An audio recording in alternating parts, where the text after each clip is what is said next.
Assalamualaikum warahmatullahi wabarakatuh. Alhamdulillahi rabbil alamin. Allahumma salli wa sallim ala imamil anbiya'i wal mursalin sayyidina wa maulana Muhammad sallallahu alaihi wa ala alihi at-tahirin wa ashabil mayamin wa man tabi'ahum bi ihsanin ila yaumiddin. Fallahumma ij'alna bihim minal lahiqin wa a'inna ya mu'in. Amma ba'd. Ikhwan yang dimuliakan Allah Subhanahu wa taala, kita sampai tentang sejarah Nabi SAW di 10 hijrahnya Rasulullah SAW, alias tahun 10 Hijriyah. Jadi katakan bismillahirrahmanirrahim, alhamdulillah wa sallallahu ala sayyidina Muhammadin wa ala sahbihi ajma'in. As-sanatul 'ashirah minal hijrah, tahun ke-10 dari hijrahnya Rasulullah. Wa fi hadhihi sanah aslama sayyidu Bujailah minal Yaman. Dikatakan di sini ada satu pimpinan kabilah namanya Bujailah. Ini kabilah besar namanya Bujailah. Pimpinannya masuk Islam.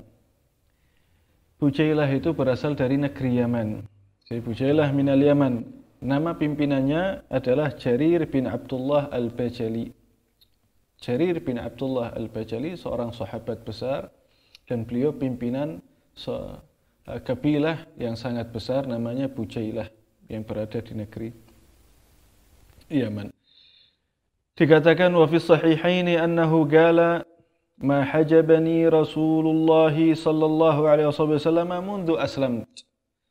Di hadis riwayat Bukhari dalam sahihnya, riwayat Imam Muslim dalam sahihnya, dikatakan ada sebuah hadis ini yang bernama Jarir bin Abdullah al-Bajali. Beliau mengatakan Rasulullah SAW tidak pernah menutup atau menghijab aku semenjak aku masuk Islam. Maksudnya menghijab aku, artinya menghijab antara Jarir bin Abdullah al-Bajali kepada Rasulullah SAW. Karena di saat itu orang yang bisa masuk ke kamarnya Rasulullah, masuk ke privasinya Rasulullah itu hanya orang-orang tertentu. Kecuali Nabi SAW duduk di masjid atau duduk di khalayak ramai, maka siapa saja bisa datang kepada Nabi SAW. Namun di saat privasi hanya orang-orang tertentu yang bisa masuk kepada Nabi SAW. Maka di sini beliau mengatakan Nabi SAW belum pernah menghijab aku. Alias kita bisa tahu bahwa sahabat agung Jarir ini bin Abdullah al-Bajali salah satu sahabat yang khusus, artinya punya kekhususian di pandangan Nabi sallallahu alaihi wasallam dan di sisi Nabi sallallahu alaihi wasallam. Ada yang mengatakan ma hajabani, aku tidak pernah dihijab, alias pergaulannya beliau mau kemana saja tidak pernah dilarang oleh Nabi SAW, tidak pernah ditutup atau dihijab. Namun itu semua menunjukkan bahwa sahabat Jarir bin Abdullah al-Bajali ini adalah sahabat yang memiliki kedudukan spesial di sisi baginda agung Nabi Muhammad sallallahu alaihi wasallam. Juga beliau mengatakan wala ra'ani illa dhahika, dan tidak pernah Nabi SAW kalau melihat aku terkecuali Nabi SAW tersenyum, senang. Jadi Nabi SAW kalau melihat sahabat ini Jarir bin Abdullah, Nabi senang. Beliau mengatakan setiap Nabi SAW melihat aku pasti senyum, gembira. Ini juga menunjukkan kedudukan sahabat Jarir bin Abdullah di sisi Nabi sallallahu alaihi wasallam. Wa kana Umar yusammihi Yusuf hadhil ummah. Sahabat agung Sayyidina Umar bin Khattab, beliau menjuluki sahabat Jarir bin Abdullah bahwa Jarir bin Abdullah ini laksana Nabi Yusuf untuk umatnya Nabi Muhammad sallallahu alaihi wasallam. Kenapa kok disebut Yusuf hadhil ummah, Yusuf umat ini? Karena di sini dikatakan li farti jamalihi, karena memang keindahan wajahnya, kegantengan wajahnya. Wajahnya ini terlalu ganteng, sehingga dikatakan seakan-akan ini Nabi Yusufnya umatnya Nabi Muhammad sallallahu alaihi wasallam. Jadi dikatakan wa ma'a ta'khur islami, artinya Jarir bin Abdullah itu masuk Islamnya di akhir, bukan di awal-awal. Apalagi masuk dalam as-sabiqunal awwalun. As-sabiqunal awwalun itu Sayyidina Abu Bakar, Sayyidina Uthman, Sayyidina Abdurrahman bin Auf, Sayyidina Ali bin Abi Thalib. Ini as-sabiqunal awwalun. Nah, ada generasi regenerasi, ada yang masuk Islam jadi sahabat generasi-generasi. Maka sahabat Jarir bin Abdullah ini juga generasi yang akhir-akhir, bukan generasi di awal ataupun di tengah. Maka sini dikatakan karena beliau ini masuk Islam itu ya, di tahun ke-10, dan Nabi SAW seperti kita tahu tahun ke-10 itu sudah akhir-akhir hayatnya Rasulullah Sallallahu Alaihi Wasallam, karena Rasulullah SAW itu wafat di tahun ke-11 Hijriah. Namun di sini dikatakan walaupun beliau masuk Islam di akhir, namun perjuangan Sayyidina Jarir bin Abdullah untuk Islam tidak main-main. Perjuangannya untuk Islam sangat besar walaupun beliau masuk Islam di akhir hayatnya Nabi Muhammad sallallahu alaihi wasallam. Juga di tahun ini Nabi sallallahu alaihi wasallam mengutus Jarir bin Abdullah ini ke Takhrib. Ada satu tempat namanya Takhrib, yaitu di Dzil Khaslah. Di sana ada patung besar. Jadi di sana ada suku namanya Khath'am. Khath'am ini punya patung namanya Dzil Khalsah.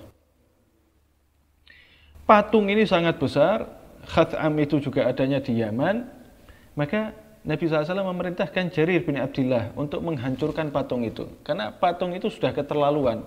Mereka menyekutukan Allah, menyembah patung tersebut, bahkan mereka berkorban nyembelih, motong untuk patung tersebut. Dan yang paling parah lagi, mereka tawaf mengelilingi patung tersebut sampai mereka mengatakan ini adalah Ka'bah kami. Maksudnya mereka menyaingi Ka'bah yang ada, Ka'bah yang asli yang dibangun oleh Nabi Ibrahim dan Nabi Ismail alaihimussalam.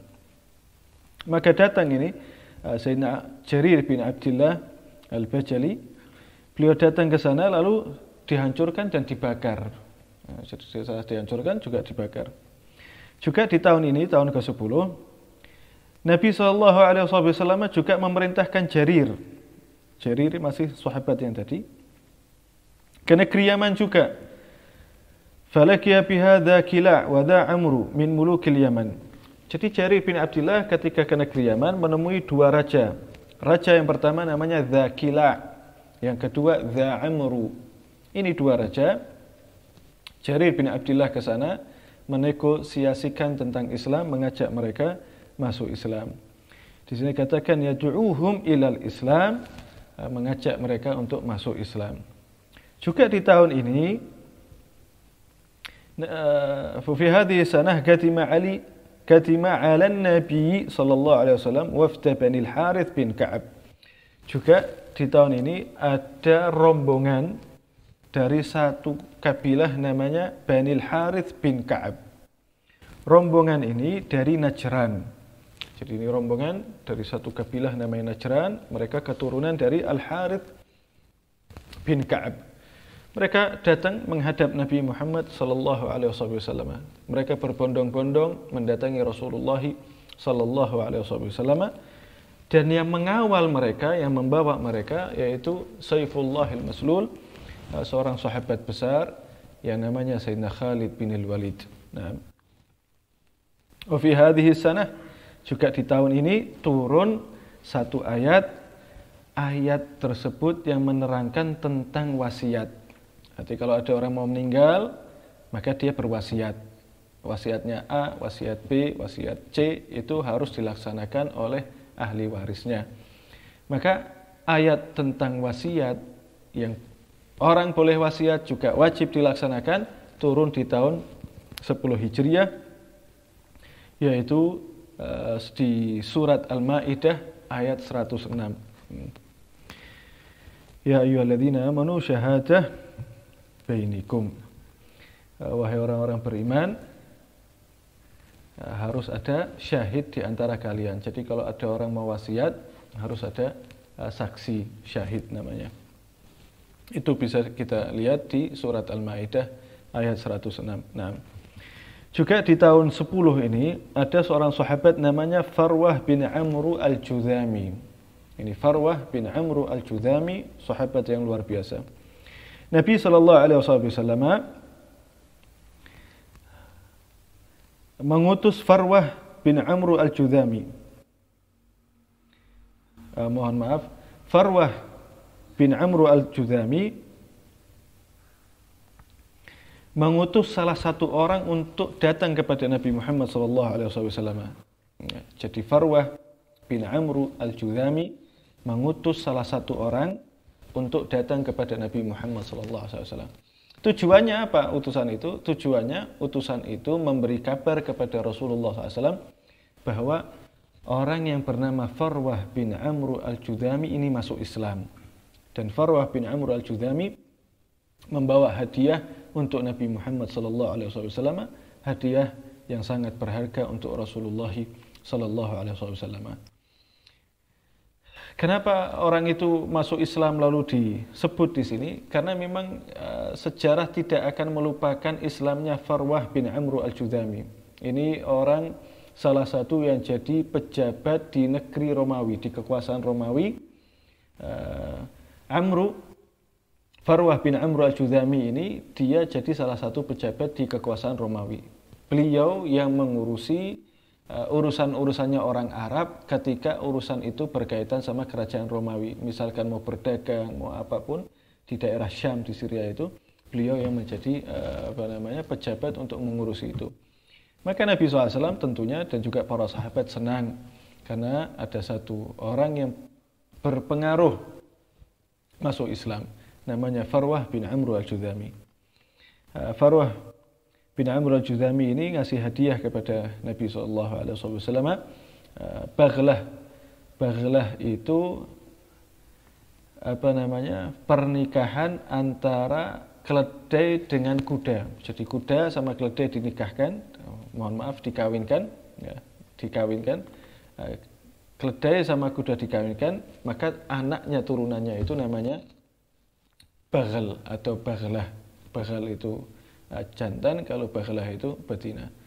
Juga Farwah bin Amru ini ngasih hadiah ke Nabi SAW juga kuda. Jadi ada baghlah, ada kuda. Baghlah ini biasanya kegunaannya untuk membawa barang-barang apabila ketika seseorang ini ingin menjalankan safar atau perjalanan jauh. Nah.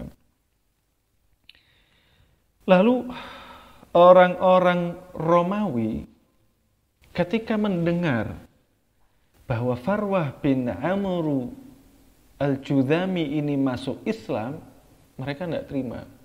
Karena Farwah, sahabat Farwah ini salah satu pejabat di Romawi. Maka ditangkap ini. Farwah bin Amru al-Judhami ini ditangkap, lalu digiring, diikat tangannya, kakinya diikat, lalu digiring di khalayak rame. Setelah itu dieksekusi dengan dipenggal kepalanya, naudzubillah min dzalik, naudzubillah min dzalik. Sampai dikatakan oleh para sahabat, awwal syahidin fi Syam, orang yang pertama wafat secara syahid di negeri Syam atau di negeri Romawi di saat itu, karena Romawi atau Syam itu masih ada di dalam kekuasaan Romawi. Maka sahabat-sahabat mengatakan orang yang pertama syahid di Syam yaitu sahabat agung Farwah bin Amru al-Judhami.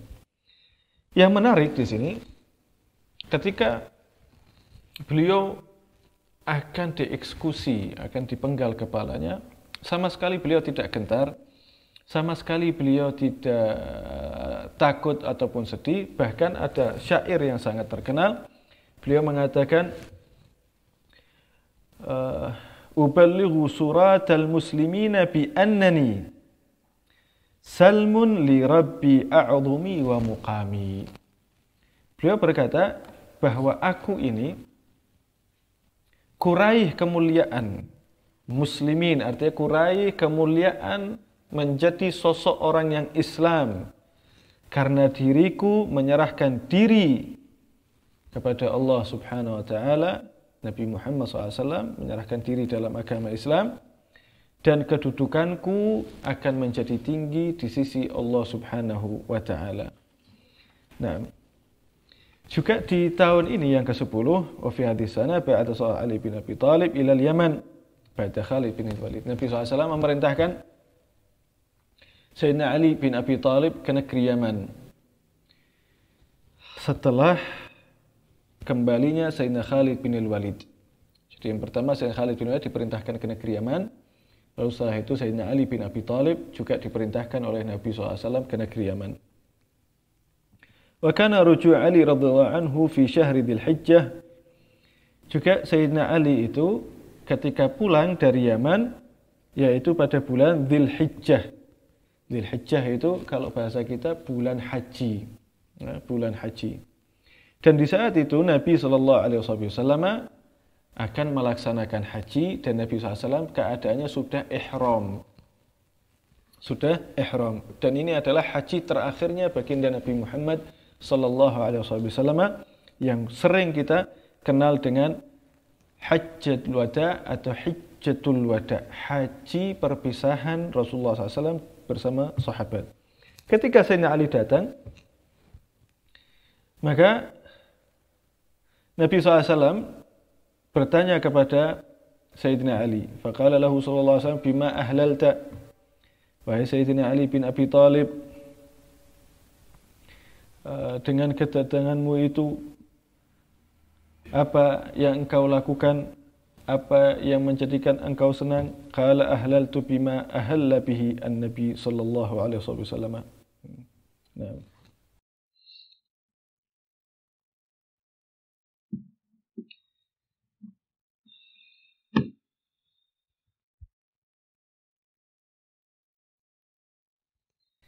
Jadi di saat itu di negeri Yaman itu ada sedikit konflik yang perlu diatasi oleh seseorang yang sangat piawai untuk mengatasi perkara tersebut. Maka Nabi SAW memerintahkan Sayyidina Ali untuk berangkat ke sana. Maka setelah kembali Sayyidina Ali ditanya, wahai Ali bin Abi Thalib, dengan apa engkau menenangkan orang-orang yang ada di negeri Yaman? Maka Sayyidina Ali menjawab, aku menenangkan mereka dengan cara seperti cara Rasulullah sallallahu alaihi wasallam. Juga di tahun ini Nabi sallallahu alaihi wasallam juga memerintahkan dua sahabat besar ke negeri Yaman. Yang pertama Sayyidina Mu'adz bin Jabal, yang kedua Abu Musa, seorang sahabat Abu Musa al-Asy'ari. Juga di tahun ini, di tahun 10, ada satu orang namanya Al-Aswad Al-Unsi. Orang ini namanya Al-Aswad Al-Unsi, dia ini kahin, dukun. Dia bisa mendengar berita-berita langit, tentunya datang dari syaitan. Al-Aswad Al-Unsi ini yang tadinya dukun, lalu dia mengaku bahwa dirinya nabi sekaligus raja. Tidak tanggung-tanggung. Jadi dia mengaku dirinya nabi sekaligus raja. Maka perkaranya dia itu makin membesar melebar, pengikutnya juga mulai makin banyak. Dan itu sangat mengganggu keislaman orang-orang Islam yang ada di negeri Yaman. Maka berangkatlah dua sahabat ini, Sayyidina Mu'adz bin Jabal, juga Abu Musa al-Asy'ari.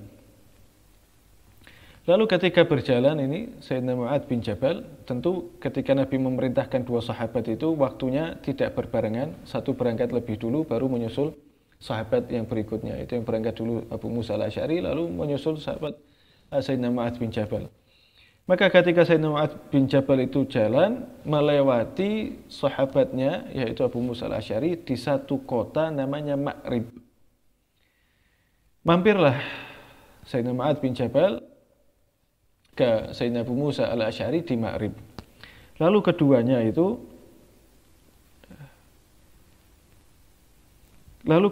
itu ketika mengumumkan kepada orang-orang Yaman bahwa hati-hati itu nabi palsu, raja palsu, itu dukun ngaku-ngaku raja, ngaku-ngaku nabi. Dia raja keturunan siapa? Nabi dari mana? Wahyu dari mana? Maka karena tadi Al-Unsi itu sudah pasukannya banyak, orangnya pengikutnya banyak, dikejar dua sahabat ini. Sayyidina Abu Musa al-Asy'ari, Sayyidina Mu'adz bin Jabal dikejar oleh mereka ini.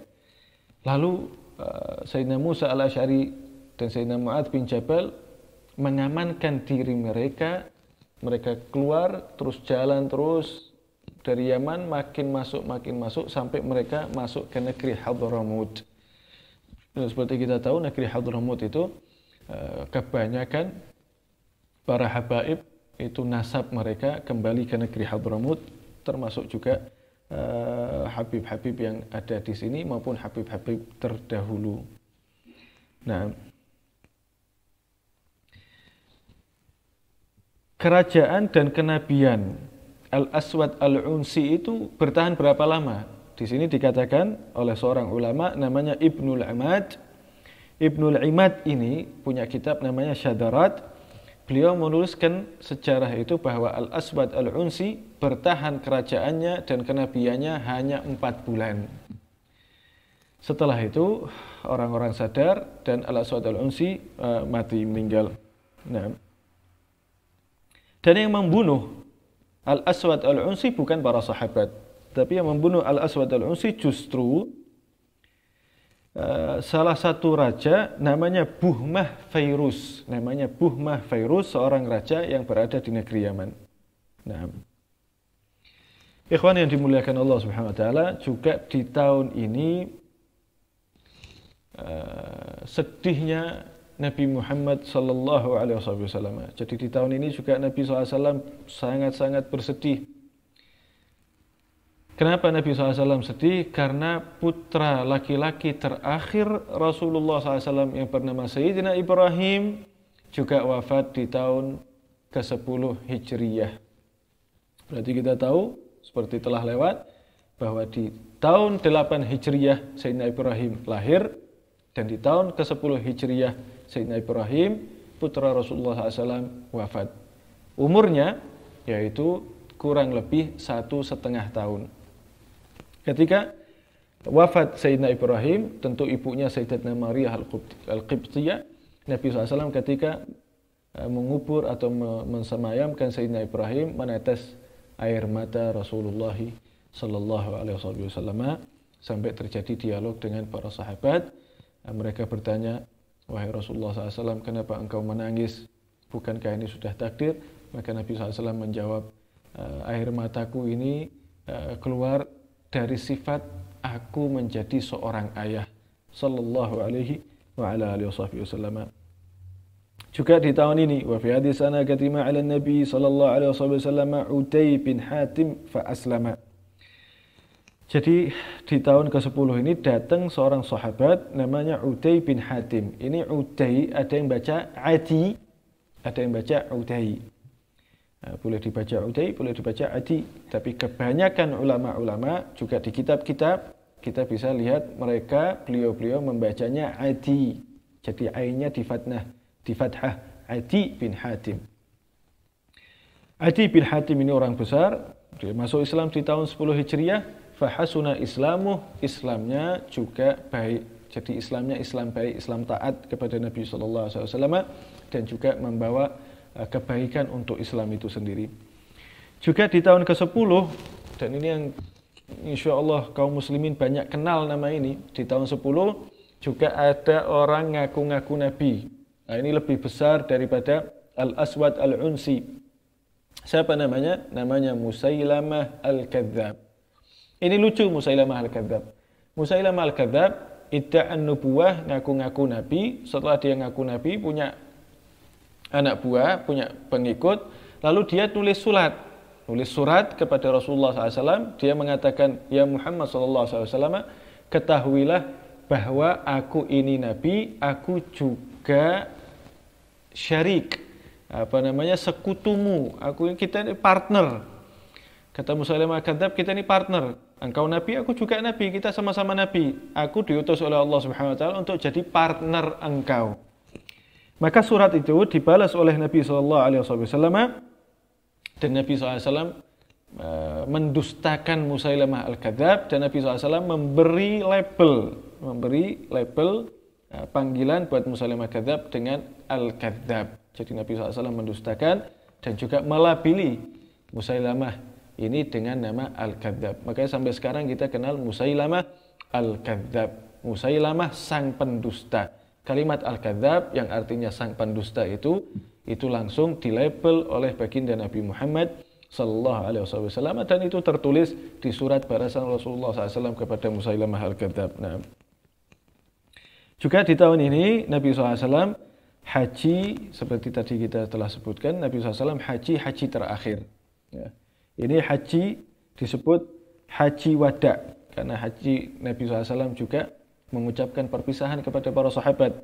Juga disebut haji balag, haji yang mencangkup. Maksudnya mencangkup apa? Artinya tidak ada kaedah-kaedah, prinsip-prinsip Islam terkecuali telah disampaikan seluruhnya oleh Nabi Muhammad SAW di khutbah ketika haji wada.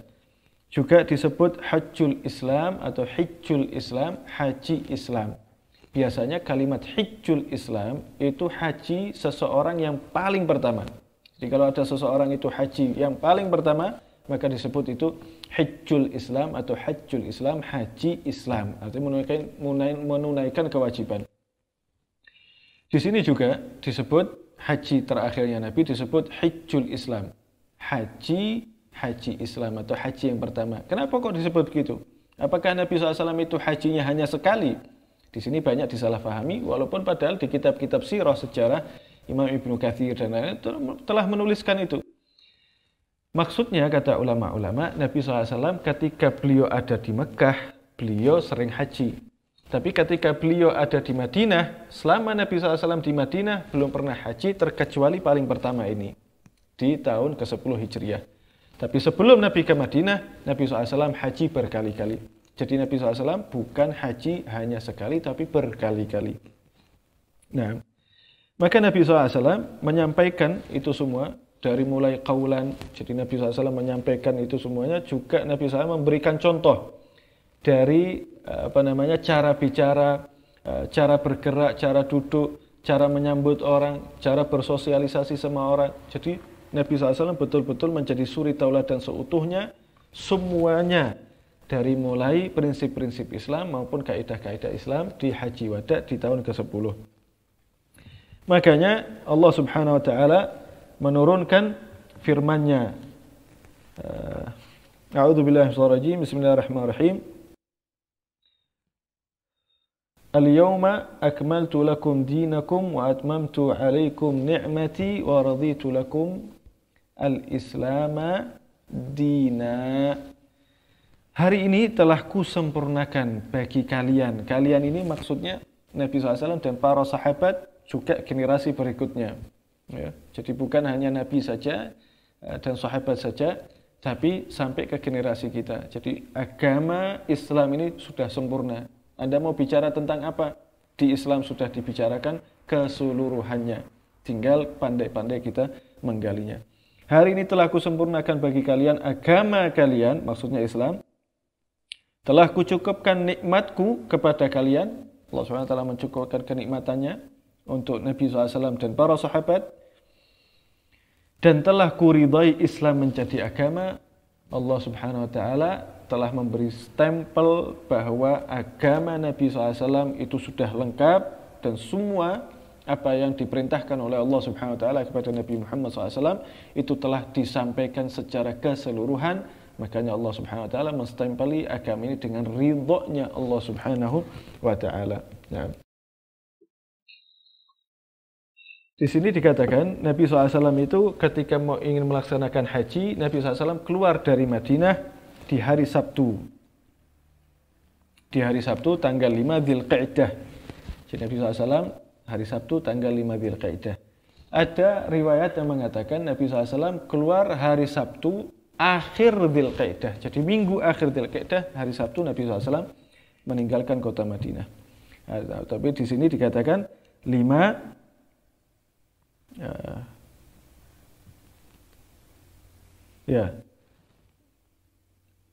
hari sisa dari Dzulqa'dah. Jadi dikatakan fi khamsi bakina min Dzulqa'dah.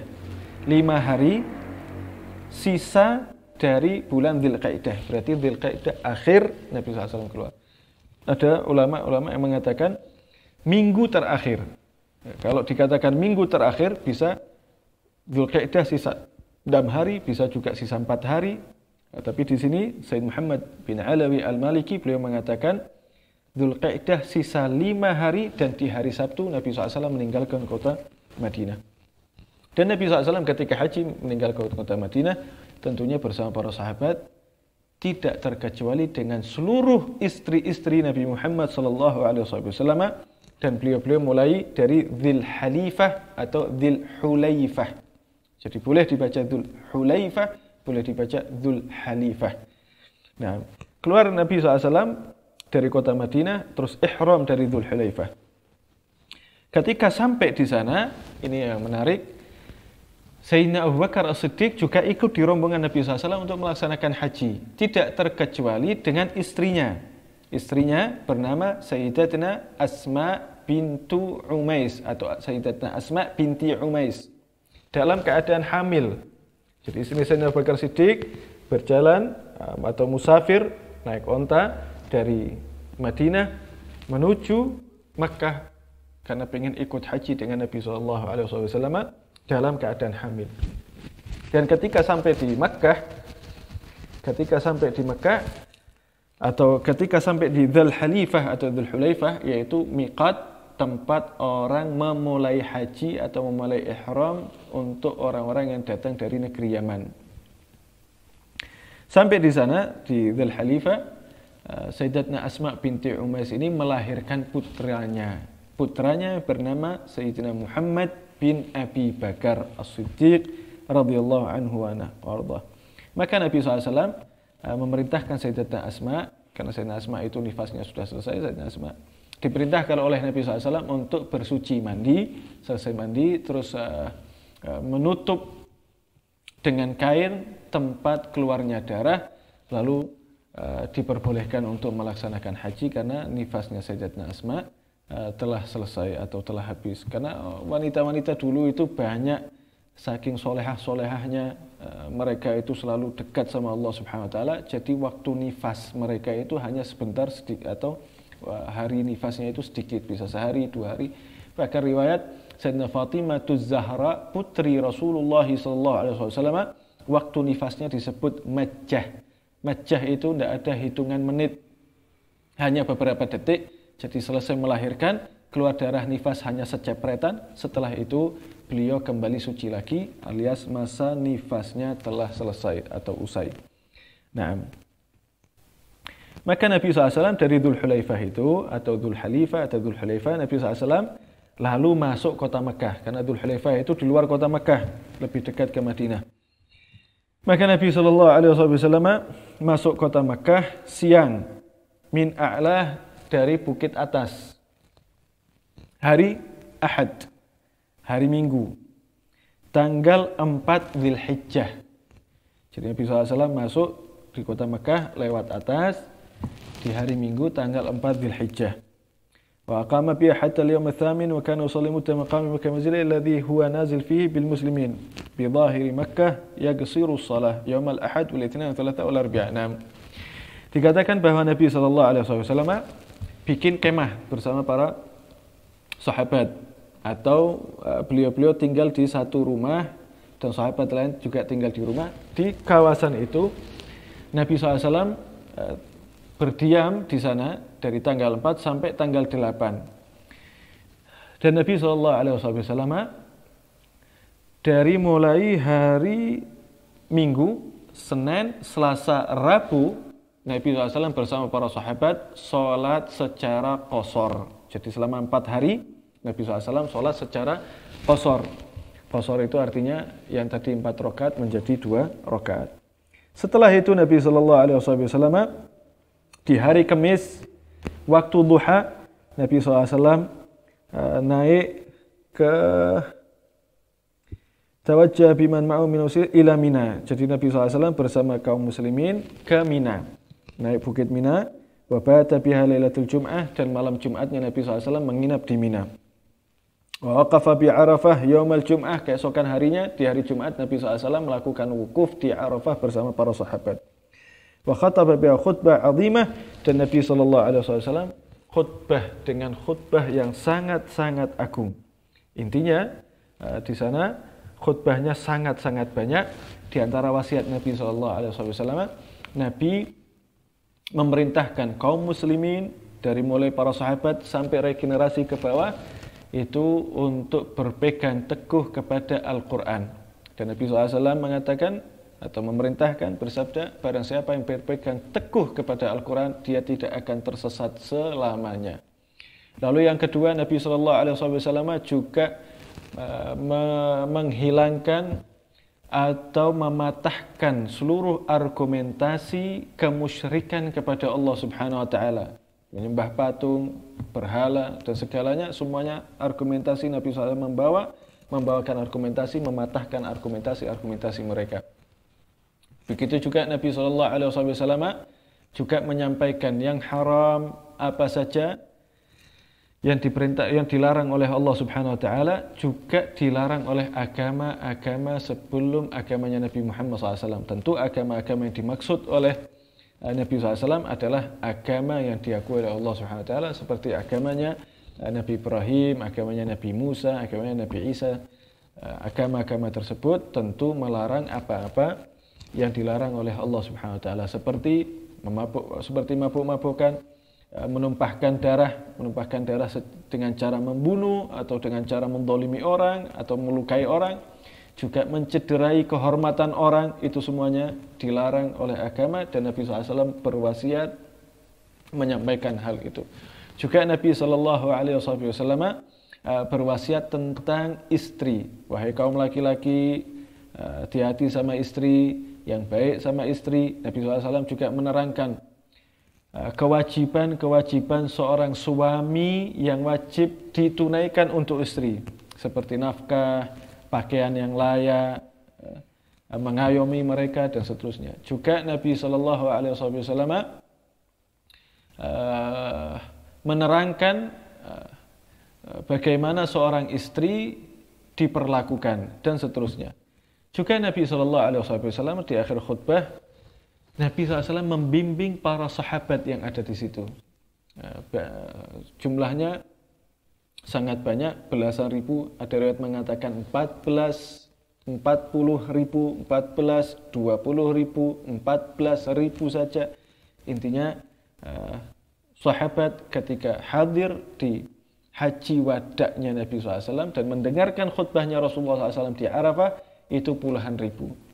Maka Nabi SAW membimbing mereka apa yang akan mereka katakan.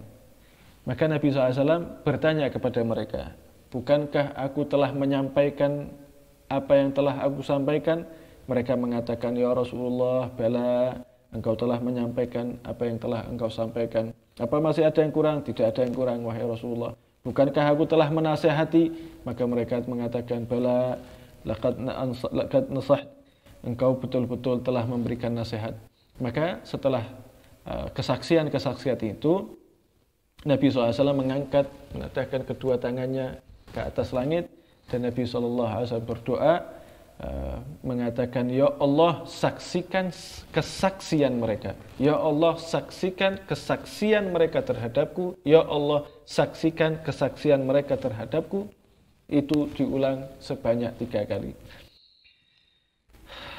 Lalu setelah itu Nabi SAW memerintahkan kepada para sahabat yang hadir untuk menyampaikan kepada para sahabat yang ghaib. Ghaib ini maksudnya yang mereka tidak hadir ketika mendengarkan khutbahnya Rasulullah SAW. Itu Nabi SAW mewasiatkan kepada seluruh para sahabat yang hadir untuk menyampaikan khutbahnya, apa yang disampaikan oleh Nabi SAW kepada orang yang tidak menghadiri ketika khutbahnya Nabi SAW. Ikhwan yang dimuliakan Allah Subhanahu Wa Taala, mudah-mudahan apa yang kita pelajari di tahun ke-10 hijrahnya Rasulullah SAW, mudah-mudahan manfaat dunia wa akhirah, dan mudah-mudahan bisa kita salurkan, kita tularkan, kita berikan kepada anak, istri kita, keluarga kita, tetangga kita. Wallahu a'lam bishawab. Mudah-mudahan manfaat. Wassalamualaikum warahmatullahi wabarakatuh.